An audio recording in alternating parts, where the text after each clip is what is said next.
Scientific spirituality, Vipassana theory, has serious limitations. A Jain meditator either starves or experiences painful self-mortification.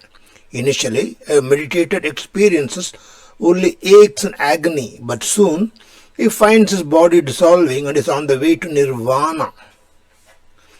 In a 10-day Vipassana course, Goenka repeats again and again and again that pain, ache, heaviness are all sensations. But Goenka says in spite of 4 years of practicing Jain meditation, Gautama Buddha did not feel any sensations. Buddha had to go beyond body and mind. He discovered sensations. He attained nirvana. How can a person who has practiced Jain meditation for 4 years not feel sensations? Like, subscribe our upcoming videos.